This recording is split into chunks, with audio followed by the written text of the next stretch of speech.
everyone. Senator Jason Rarick here at the Capitol, and today need to talk to you about so much of what we're hearing and talking about. It's on everyone's minds, starting just recently with the shooting at the Annunciation School, and the day prior there was the shooting outside of Cristo Rey, and now yesterday we hear of another school shooting out in Colorado and the killing of Charlie Kirk, and all of the discussion around that about guns.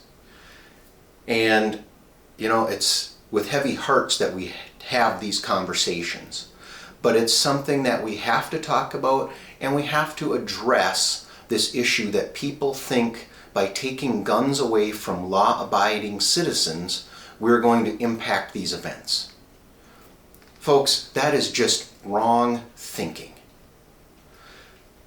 These are people who have problems. We've talked about this for a long time. We have a mental health crisis going on, not only in this state, but in this country. We have a breakdown of the family. All of these things are contributing to this, and unless we address that, I don't care what other measures we take, we're not going to change anything.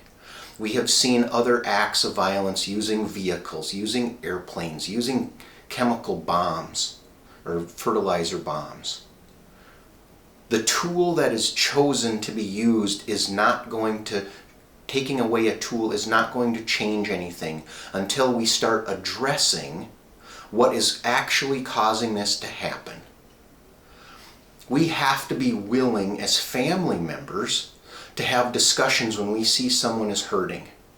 We have to be willing to reach out to other people, even if that means our family member might have to be taken away for a while. But they will receive the help that they need so that this does not happen. The fact that the governor is saying, we need to call a special session. Folks, this is nothing more than trying to gain political points during a time of people's hurting, suffering, and it's just wrong. For a long time, we have had these discussions about what do we need to do. We have proposed ideas of increasing school safety funding, opening it up to charter schools and to non-public schools. And it's been rejected, mainly by the governor and his administration.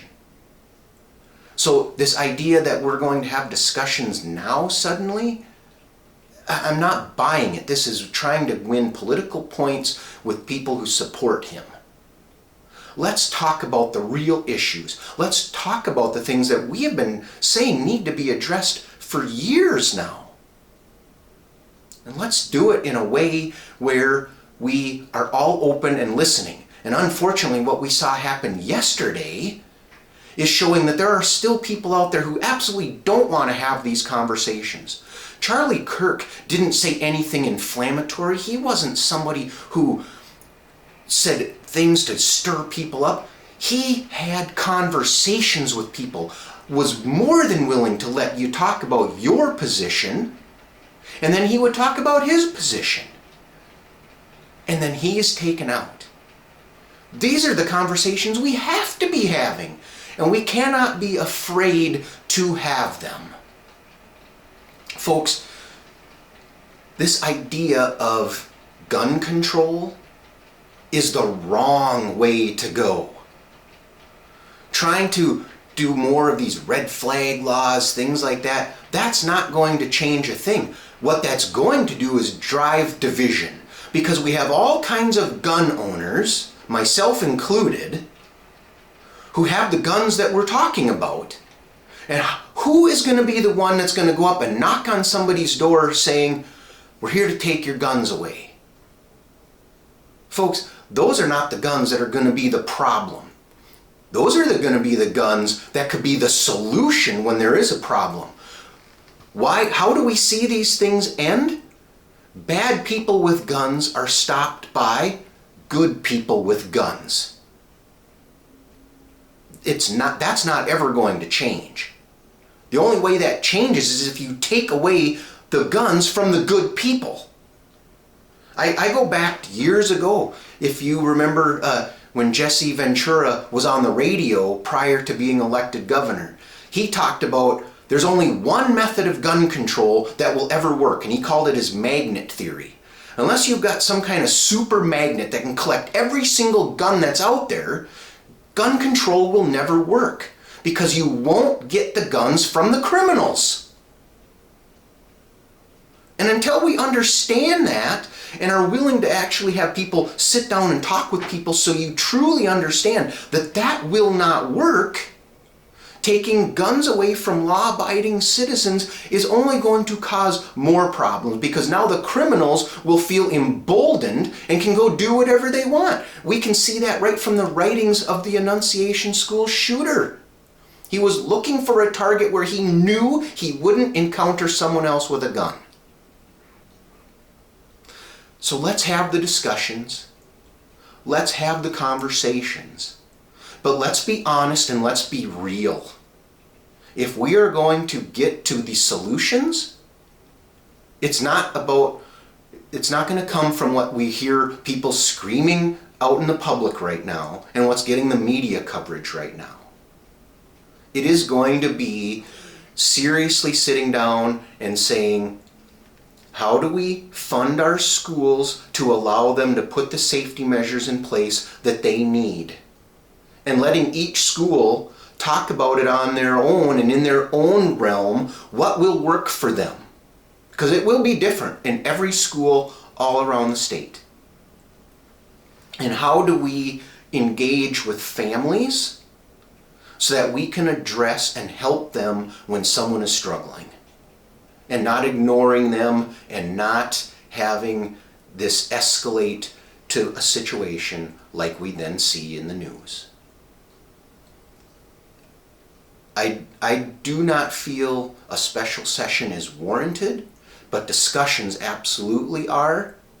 But when we have these discussions, we have to be ready to have real, honest, open conversations and be willing to listen to someone who has a different opinion. I'll listen to anybody, and I have listened to their arguments, but a couple of questions many times for the people who are proposing these new gun control laws to be enacted and saying we must do something. Again, a few simple questions lead them to no answers. Is this legislation going to be for new purchases?